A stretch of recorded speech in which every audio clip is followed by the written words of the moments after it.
I was reminded when I was putting this together that I was last here in 2009, 5 years ago. I gave a presentation then which was more generally about contaminated land and how that might have implications for safety on construction sites. But today I am going to focus on quite a specialist topic, although even within that topic there are sub-specialists for many of the areas, as you can imagine. So just as a bit of an introduction to me, I lead Arup's contaminated land team in London. I've been doing this sort of work for 25 years. Specialist in land condition, there's about 170 of us in the UK only. Chartered scientist, chartered waste manager. And one of the reasons I'm here is for the last year and a half, 2 years, I was involved in the steering group for the Syria Guide. It's called the Guide to Managing Risks. It's not a code of practice, it's a typical Syria document on managing risks, and this was really almost the first of a number of documents that have come out or will be coming out over the next few years, and I'll talk a bit more about that in the presentation. So a quick overview of what I'm going to do. I've got a bit of background. I'm not going to bore you by telling you about what every type of asbestos is and where it comes from and blue, white and brown. I'm sure most of you have been on some sort of asbestos awareness course. There is a little bit of background because it leads into the next topics. I will talk a little bit about it in buildings because it's from the buildings that it gets into the ground. But that's really the only background I'm going to do. I'm going to give you an idea of where it occurs, how does it get into the ground and where is it common. I'm going to talk about the routes of exposure because that then leads on to the assessments that we need to do. There's a sort of little section in the middle. Anyone who has been involved in brownfield development and contaminated land will be familiar with the ideas of desk studies, site investigation and analysis in a laboratory and then assessment. And I'll be talking on the peculiarities of asbestos and how that might be brought into those and how it is brought into those at the moment. I provide some comments at the end about the current developments, what the industry is doing at the moment, what the HSE, the EA, and a wide range of industry bodies and regulatory bodies are doing, and there's a lot of work going on. I provide a very brief discussion on aggregates, recycled aggregates, because that's a bit of an issue on quite a few sites at the moment, and a few closing remarks to wrap up. So, as a bit of background, most people in the room will know that asbestos in buildings is a pretty well understood and a highly regulated area. We have a good set of regulations, we've got a good code of practice. We've got good standards for surveying, which have been updated over many years. We've got a big, competent, licensed industry of varying quality, maybe at times, but there is a mature industry out there. And when you buy and develop or renovate a building, it's not normally a surprise that there might be buildings, asbestos in buildings of a certain type. That's not to say there aren't some exceptions to that. But asbestos in the ground for quite a long time wasn't completely ignored, but maybe it was not quite acknowledged as much as it should be. Now, we have had some guidance for quite a long time. There was a short pamphlet that was originally issued by ICRCL.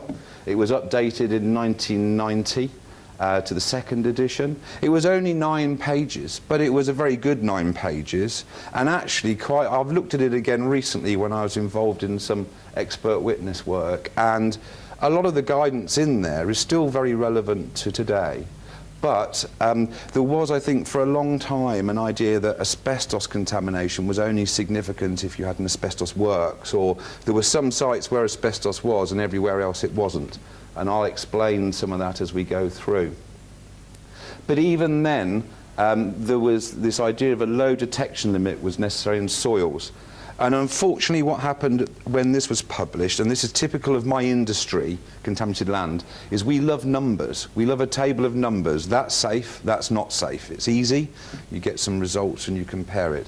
In the document they quoted some work which I'll mention a few times, which is still very good scientific work, It was some experiments they did in drying soils out and measuring the fibre release from those soils based on different concentrations of asbestos. And they said if you've got more than 0.001% in a dry soil, zero moisture content, then you can get effectively what they called, well, you can get concentrations of fibres over the sort of clearance levels in an environment.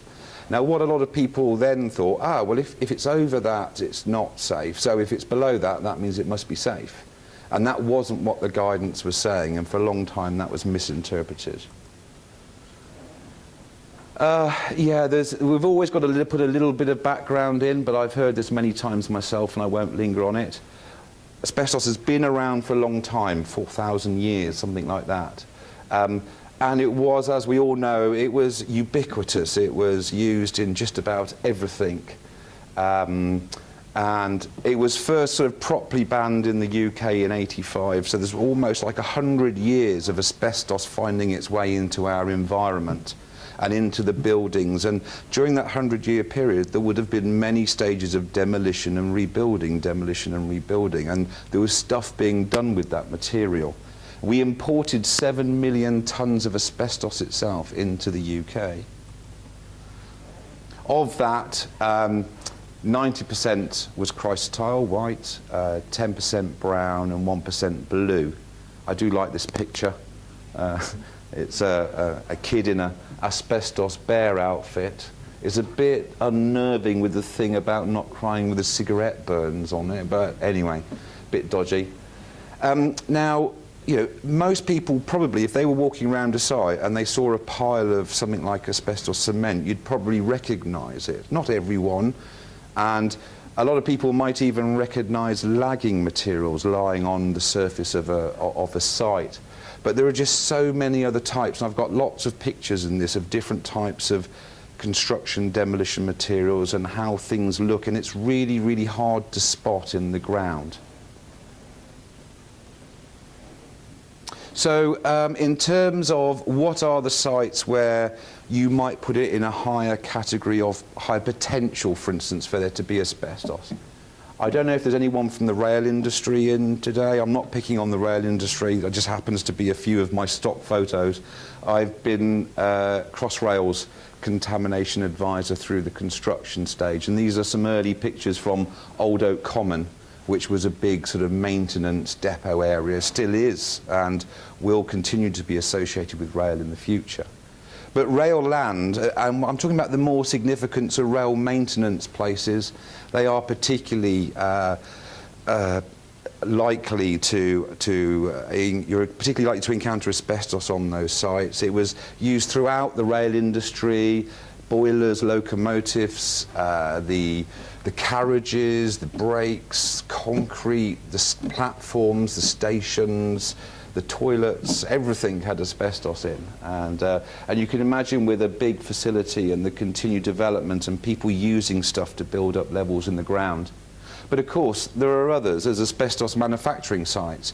When we imported the asbestos to the UK, we would then manufacture the actual materials in the UK. One of my first big asbestos jobs was a site near Cardiff Airport, a quarry that was developed for housing, and there was 10 metres of drilling through asbestos fill materials, and we found it in caves where they used to allow it to wash out to sea. They'd pour it down a hole, it would go into the cave, and when the tide came in, it washed it out to sea.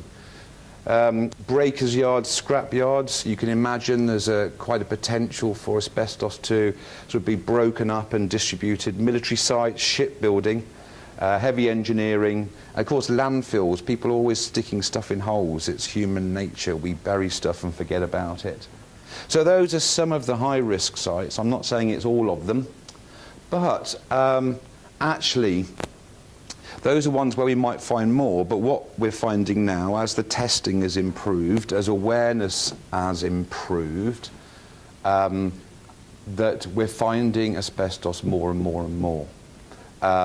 So if you go to any major conurbation, it's been developed over many years by raising the ground. And when people were raising the ground in the last 100 years, they were looking for something local and cheap to do it.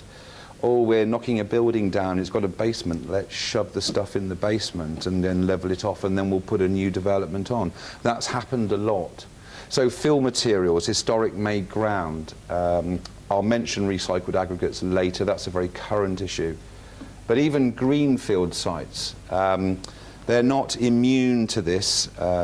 You've got things like fly tipping, normally fairly small amounts, but it can be significant. But farmers loved asbestos, you know, with very strong light building. You've got big sheds full of hay, often sort of covered with asbestos. At some point that would be knocked down. Oh, I need to build a new track to put through the field. So a lot of it would be crushed asbestos materials mixed with rubble used in farm tracks. So I'm not being too pessimistic about greenfield sites, but because it's greenfield, that doesn't automatically mean it's completely free. And in fact, there are background levels of asbestos fibres measured in people's lungs for those who've spent their whole life living in rural areas. Verges and embankments, big construction projects, and watercourses, they often used asbestos cement in culverts, and that breaks down with time and it releases the fibre into the water. Now it's wet, it's not necessarily a big issue, but then what happens to the sediment, what happens when it changes or it gets taken out?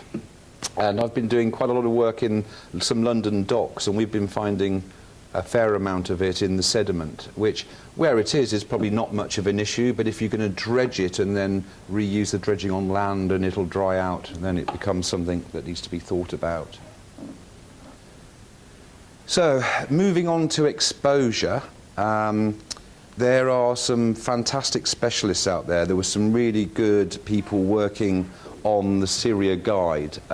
You could probably do a PhD or at least an MSc sort of looking at the exposure mechanisms, how asbestos gets into the lung and how it works. There's lots of stuff about the size of the fibre and the length and the shape and what's more toxic or not. But ultimately, for what I'm going to do today, the main thing is that quite clearly the risk is from inhalation. So really, when we're thinking about the soil, we're thinking, how does stuff get from the soil into the lungs? And we'll move on to that when we go into the assessment, but that's really going to be the focus. But one thing I do want you to go away today understanding is that at the moment it is impossible in the UK to set a generic safe level for asbestos in soils that can be applied to any site. The science doesn't support it, the policy doesn't support it, and there are efforts going on in both of those which I'll talk about in a minute. So anyone that says if you've got less than 0.001% it's safe, or you've got less than 0.1%, which is the hazardous waste threshold, it's safe, they're lying, or they just don't understand what they're talking about. Now, what I don't want you to go away today and say to people that you meet after this is, oh, I saw that Chris Barrett talking, and he said if it was less than 0.001%, it is hazardous. I'm not saying that either. I'm just saying each situation has to be looked at. It's not just generating work at the moment, and I'll go into why so you understand it, but the science and the policy don't support it, but hopefully there's work afoot to try and change that in the future. And even the workplace threshold is not actually safe. You know, this is the clearance level for asbestos works. No one's saying that if you've got that amount of fibres per centimetre cubed, which is a lot per metre cubed, that you would let a child play in that without sort of protective equipment. And I see people quoting the asbestos clearance level when they're sort of monitoring on the edge of a site next to a school or residential when there's a big remediation project going on. Now again, I'm not saying it's not safe, but it just needs to be thought about, and the current guidance in Syria recommends a detection limit of about 100 or 1,000 times less than that if you are trying to be protective of sort of residential dwellings next to a big construction site. So what it really, if you go from the stuff in the ground, the issues is how does it get out? Now there's a few pictures here, you can see what happens. So something's in the ground, but the ground dries out. And in the UK that's less frequent maybe than in the Mediterranean, but it does dry out sometimes. So how the mechanisms are, during construction you're going to be disturbing the ground, you're going to be digging it up, putting it in lorries, putting it down. Stuff gets into the lorries, it doesn't all get out the lorries, it gets on the wheel, it drives off site, it gets tracked back into the site offices, which get cleaned, but maybe they're not spotless. It gets on people's boots, people take the boots home. So you can see we're starting to think about the mechanisms of how can that fibre release from the ground affect people. And the key aspects we all use in assessments is we need to look at the type of ACM, asbestos containing material. There are different degrees of how bound the fibre will be. What condition the ACM is in. This is similar to how you might assess it in a building when you're doing your initial risk assessment on the survey. We can use something similar in the ground. Moisture content, as I'll show you in a minute, plays a really important part. And then, of course, if it's really deep in the ground and it's not going to be disturbed, is it actually an issue at all? We get into some qualitative assessments in that case. And we can't just think about disturbance now while you're constructed. If you're delivering brownfield development, you have to think about the maintenance. How is that site going to evolve? If you're just capping things over and leaving it in the site, that's all well and good, but what's going to happen over 10, 20 years, and will that stuff find its way to the surface? Will there be new sewers put in? Will people dig small paddling pools or swimming pools in their gardens? I'm not sure. Things that need to be thought about. So there's a couple of slides here. So this slide, this picture here is showing asbestos cement and the likeliness or the amount of fibres that are likely to be released under normal conditions. And you can see we've got a scale going through fragments, much more likely. Now, people tend to think, oh, it's cemented asbestos, that's fine. Now, I would agree that cemented asbestos, as you can clearly see, is much less of a chance of releasing fibre than loose insulation or asbestos insulating board. But that doesn't mean to say it won't. And while asbestos was a fantastic material that will last forever, almost, cement isn't that good. You know, in terms of when you're talking about 20, 30 or 100 years in the ground, the stuff will break down. Now, it's not going to release a lot, but then the wheels of lorries going over it break it up, it gets put into a crusher, it gets moved around, stuff does break up. And over here, we see this is the moisture content and the amount of, this is going back to that study I mentioned, which was Addison et al. Back in 1988 they did this work, and it was fantastic work, and it's been replicated by other studies in Holland. And what they do is they dry the sample out, they put lots of different types of asbestos in it, they agitate it, and they measure the amount of fibres that are released into the air. And then they can add differing amount of waters. So what you can see is even at 5% moisture content, you're getting 80 to 95% reduction in the amount of fibre. So moisture is going to play an incredibly important part of any assessment or any mitigation that's going to be applied. And they're not recording any fibre release at 15 to 20%. Now, if you think 5 to 10% is actually the normal moisture content of soils, even I think in the summer in the UK, so you can see there's already maybe inherently, this is where the uncertainties lie about how much fibre is actually going to be released. But then, as I say, the soils themselves, if they get onto the construction roads, if they get into buildings, if they're tracked back into offices, they will completely dry out and desiccate, and there's much more potential for release. A few bits on the process of assessment. And as I say, if you're doing a contaminated land assessment or even just a brownfield development assessment, the first stage and information you should see before people are testing is the first stage is desk space study. It makes sense. And there's a lot of useful, we call it preliminary risk assessment.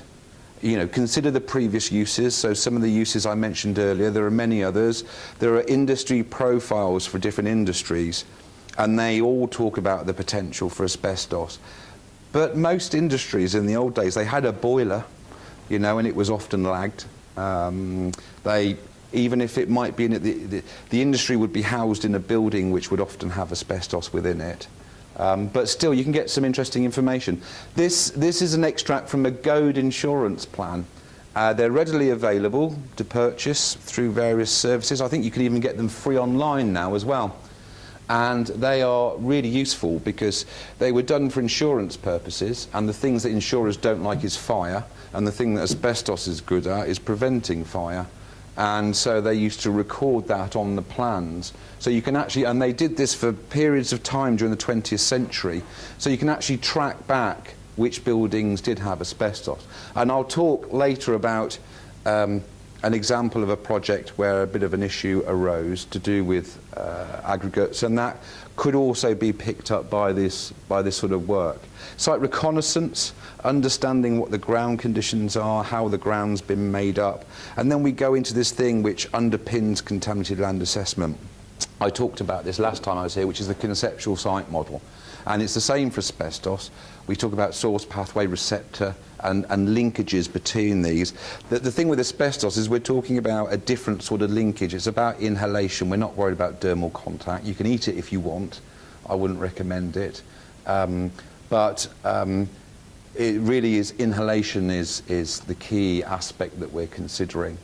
And we can come up in the assessment of what the PPLs will be, and hopefully that may enable us to qualitatively sort of rule out some of the risks later on. Ground investigation. February 2003, AGS rushed out a very good document. They didn't rush it in the bad sense, but it was needed. The Syria report that I was working on was taking a long time. We had 6 steering committee meetings, and there was about 25 to 30 people at each meeting, and 6 or 7 drafts to review before the final one came out. So it was taking a long time. So if anyone is involved in site investigation stuff and you've got GI contractors going on site, this is good ready reference at the moment. It talks about the risks. It's the HSE confirmed quite a while ago now. There was a sort of, in the 90s and the early noughties, there was a concept that a car 2012 or 26, where, you know, at the or earlier versions didn't apply to asbestos in soils, and that's now been completely quashed, and quite rightly so. I think the industry is sort of catching on that any work with asbestos is covered by CAR 2012. And that includes site investigation, it includes laboratory results. If you're a lab and you're receiving soil from site and you're crushing it and you're drying it and you're sieving it, those are laboratory people who aren't used, they don't think about the site and whether there's asbestos there. Theoretically, they might be doing licensed work in a laboratory without knowing it. They might be working with asbestos insulating board. So these are things that need to work their way into the processes, and some of this is thought about. It was very much about protecting staff. It's not about the sort of the hardcore risk assessment for the development. It's about the risk assessment. They have this idea of a dynamic risk assessment that changes through the process. I'm going to move on to assessment in laboratory identification and show you some pictures of what asbestos looks like in slides, in soils. The main thing is because CAR applies, if you're doing a survey, in the same way if you're doing a building survey, you have to use competent organisations, licensed organisations, or you must use accredited methods if you're doing surveys. And so therefore that also applies to the soil. And for a while there were many labs who weren't necessarily using accredited methods. They were doing very basic visual screening. They would literally charge you £5. They'd get a tub, they'd put it in a tin, they'd break it up a little bit, and they'd say, no asbestos in that one, next, £5, thank you very much. And people were basing their assessments on that. And the sort of more expensive quantitative analysis wasn't happening unless they happened to see a big lump of cement sticking out the soil. But you can't do that anymore. UCAS won't accept that. HSE won't accept that. But there still isn't a standard method in the UK for assessing asbestos in soils. There is HSG 248, and every lab with an accredited method will say that their method is based on HSG 248, which is true, but they've all based it in a slightly different way on HSG 248. it comes down to the amount of time they're prepared to spend looking at the sample. And at the moment, that's not defined. Accreditation is just saying they're accredited to do the same thing over and over again in a certain, way of sort of high quality repetition. So really, when you're out on site doing analysis, asbestos is often very heterogeneous. I was reviewing a GI report from a fairly reputable organisation the other day. They were doing a site investigation. It was going to be a site developed for university residential housing, and they'd done the GI and they did 20 trial pits, for instance. And so they tested 20 samples for metals. Metals are really cheap. They tested 20 samples for pH and TOC. They're cheap. They did slightly less for hydrocarbons because they're more expensive. And then they tested 7 for asbestos because it's really expensive. There isn't any science or thought behind that. It's a painful discussion to have with clients, but if they want to protect themselves. And funny enough, one of those 7 samples did show crucidolite and amosite in that sample. So after 4 months of hard work and waiting for the results, they've just got 7 samples for a big site, and one of them's got asbestos in it, and they've got to go back and start looking again. So the number of samples and the thought that needs to go into investigation is important. This is some of the stuff I was saying before. Visual screening alone is not sufficient. Really effectively what people are doing now, the sample comes into the lab, it's inspected on an as-received basis initially. A proportion or all of it has to be dried out in an oven. Obviously that's got to be under very controlled conditions in the laboratory. It's got to be set up to do that. It goes into cabinets with extractors. They then do a visual examination without magnification. Then there's one at 10 times magnification and one at 40 times magnification. And if they go through that process, and then they do a sedimentation step, and if they find it, and then they have to quantify it. So this will easily cost you £120 for one test if you find a bit of asbestos in it. And they can do it to a fairly low detection limit. So that might be what it looks like when it's desiccated. To give you an idea, the initial identification, and I've heard some labs moaning that they don't understand how some laboratories offer cheaper prices and knock out a certain amount of samples in the same day, that they can't replicate that because theoretically HSG doesn't allow an analyst to do, I think depending on what they're looking at, but it's generally something like 20 inspections they're allowed to do in a day. They can do more, but if they do more, because you're not asking a machine to tell you is it there or not, it's not absolute. You're trusting in the eyes of a person who's undergone training to identify it.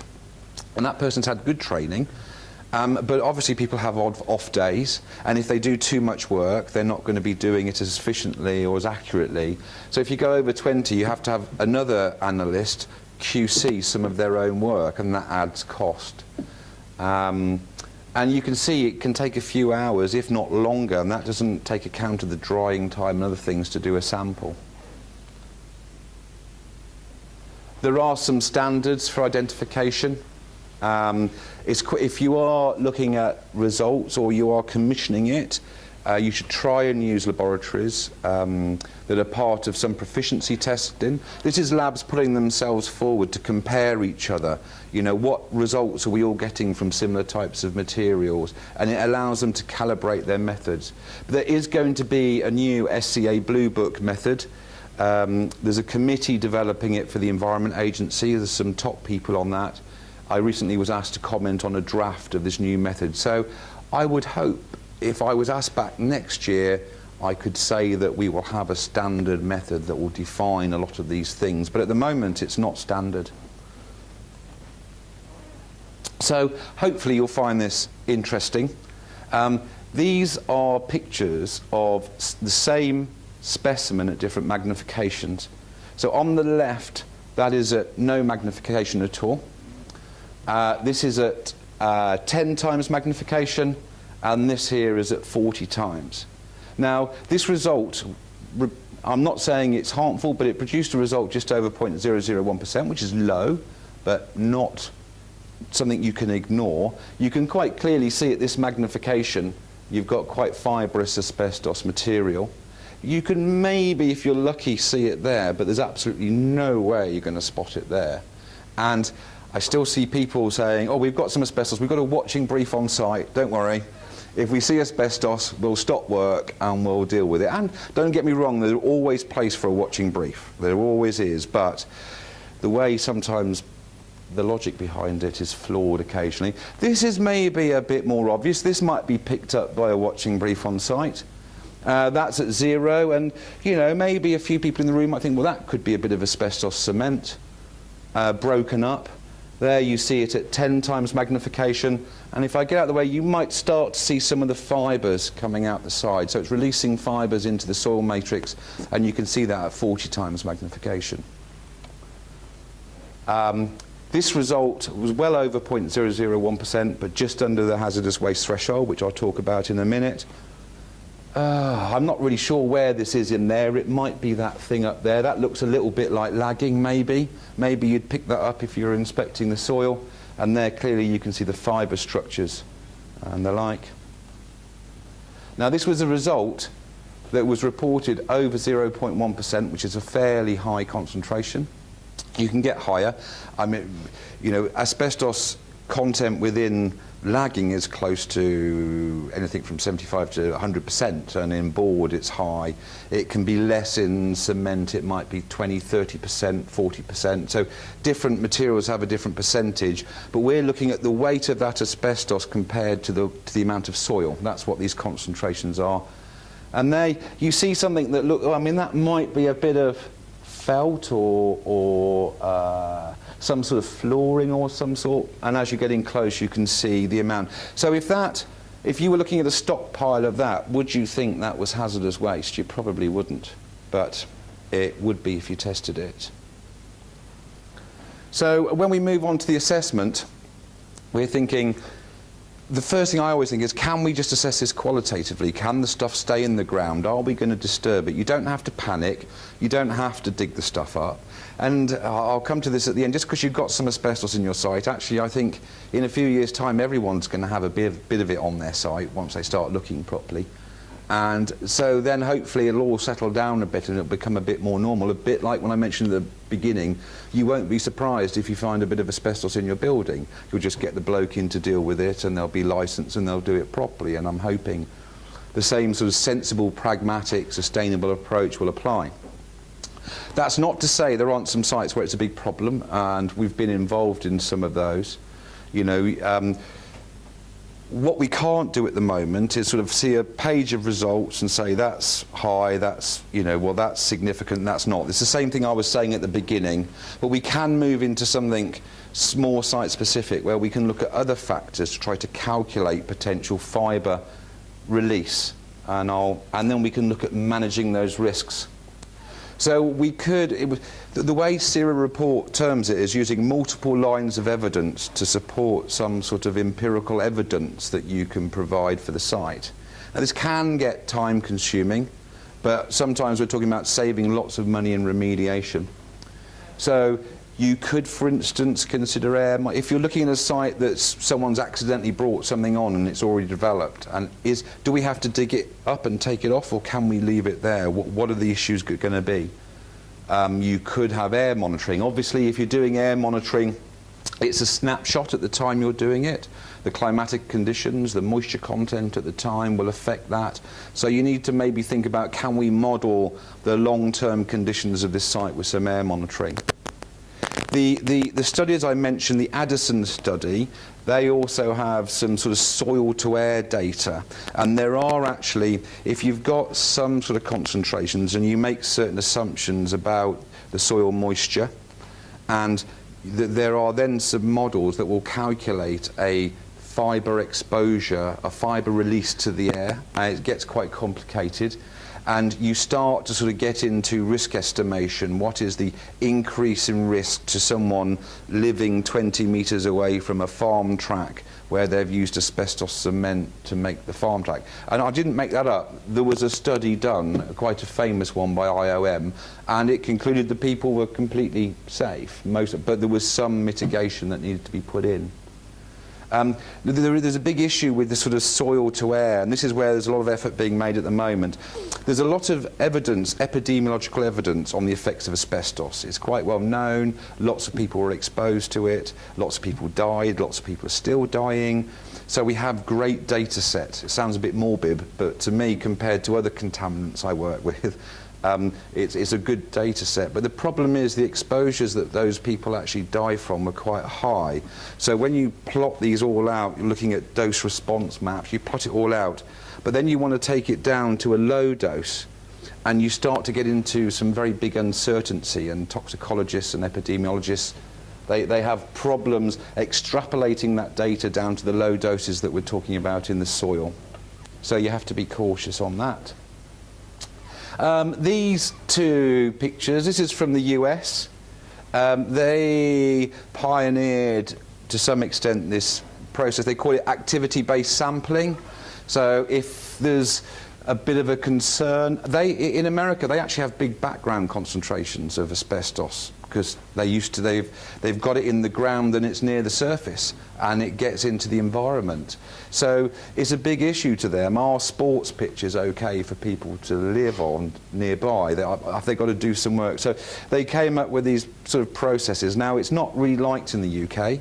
The HSE take a negative view on it because of if you think about it, these people are being guinea pigs. You're suiting them up and you're purposely exposing them to fibres, and that really goes against the principles of CAR 2012, where the protection is really the end of the chain, and this is purposely exposing people. Now this is a dustiness test.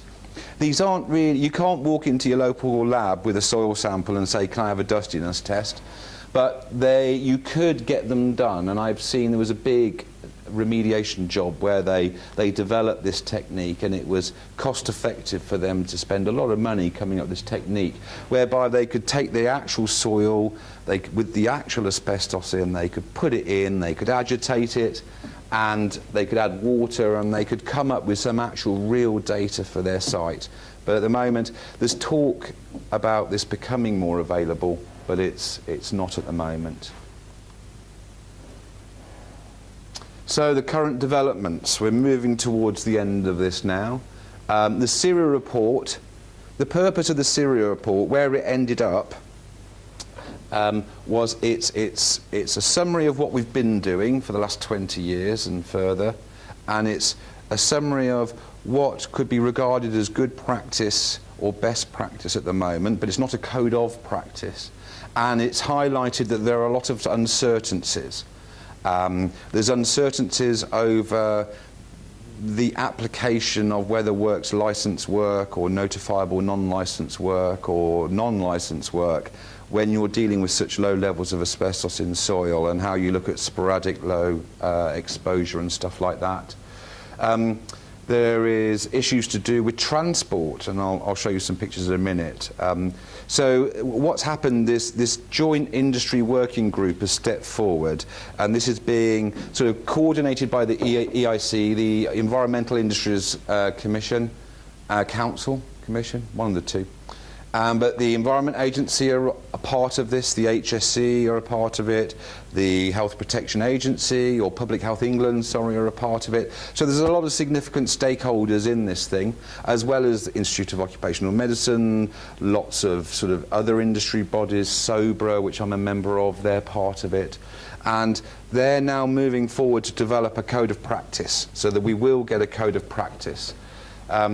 The thing we're all very excited about at the moment is that EA and HSE announced through the Joint Industry Working Group that sometime in November, which is almost upon us, they'll be issuing a clarification or a regulatory position to underpin the work of the working group. Because sometimes we need, I mentioned at the beginning, the lack of policy. And science can only do so much in terms of assessing risk. Risk is made up of the concentration of something, how much you're exposed to it, and what we deem to be acceptable. So what we deem to be acceptable needs to come before you can sort of benchmark the rest and set your safe level based on that. So yeah, there's an ACOP L143 which is going to be either updated or just reissued, but that's going to directly comment on asbestos in soil, and it's going to talk about the licensing. There's a lot of uncertainty about the duty to manage. That's one of the core principles of our UK CAR 2012, the duty to manage. You have to, if you're a duty holder, if you've got asbestos, you've got to get a survey done, you've got to manage it, you've got to have a register. Now, no one really intends that same type of rule to apply to every site that's got a bit of asbestos in the soil, that you've got to do a proactive investigation. So this is where the policy bits work. The HSE are working out how their policy is going to be on that. And once that's sorted, then the industry group can move forward on that. SOBRA are collecting their dust monitoring data from the entire construction industry at the moment. People can volunteer their data. We're trying to establish background levels. Those background levels of information will inform risk assessment. We're expecting possibly an update to HSG 248. From the minutes of the meetings of the working group, it keeps sounding like that's stalled, but there's still hope for it. We're expecting a new UCAS position on accreditation. The new SCA method's going to come out. And there's a very big elephant in the room. The use of asbestos in the UK as a construction material was banned finally in 1999. We are doing massive earthworks operations. We are using soil as a construction material, quite rightly so.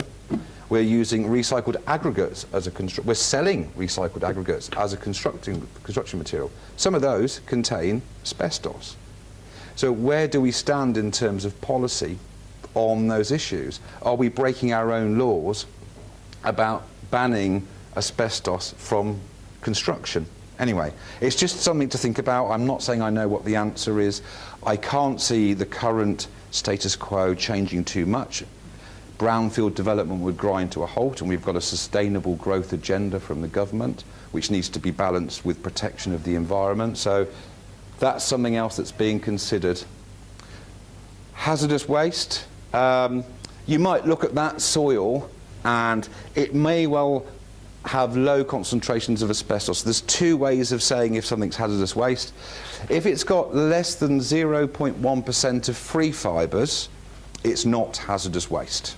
So you can have asbestos in your soil and you can send it to a landfill for non-hazardous waste. If you can get it in an inert site, you could try that, but most of them aren't allowed to take any asbestos at all.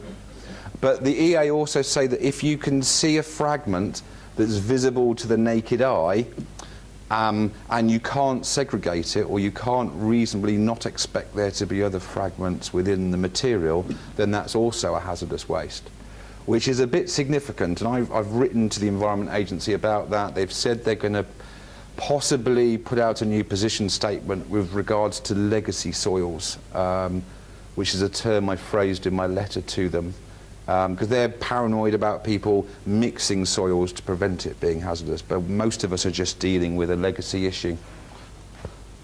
So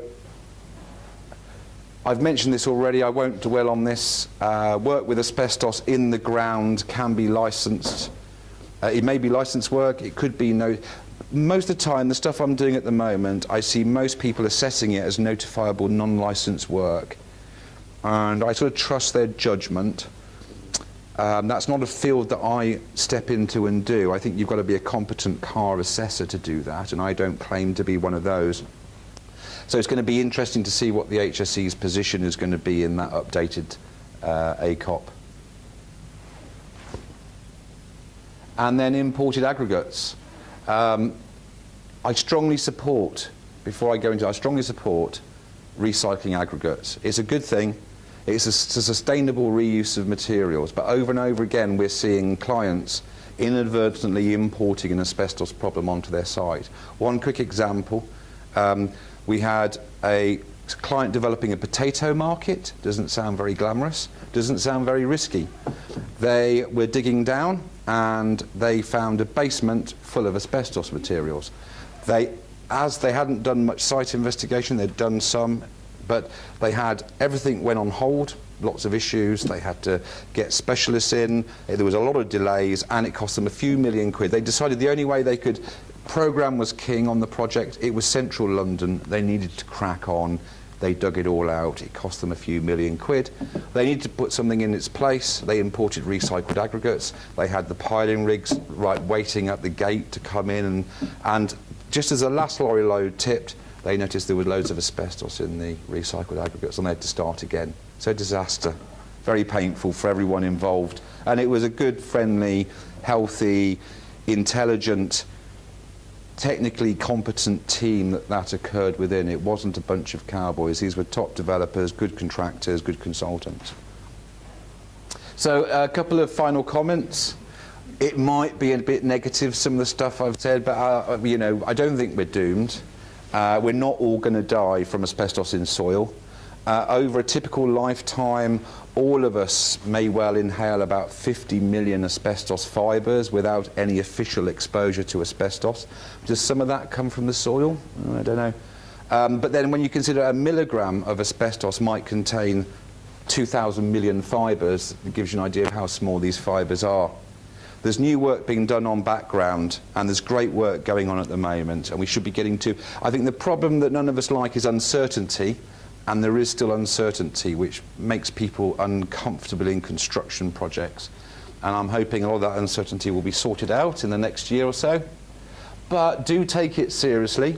Common law liability is significant with regards to asbestos, and it can trigger joint and several liabilities, even for very small increases in risk. If you've got a big construction project, you've got people living next door, you spread a load of dust, and a judge decides you've just marginally increased their risk of asbestos-related disease, you could be found liable for that. And there's been some cases sort of similar to that.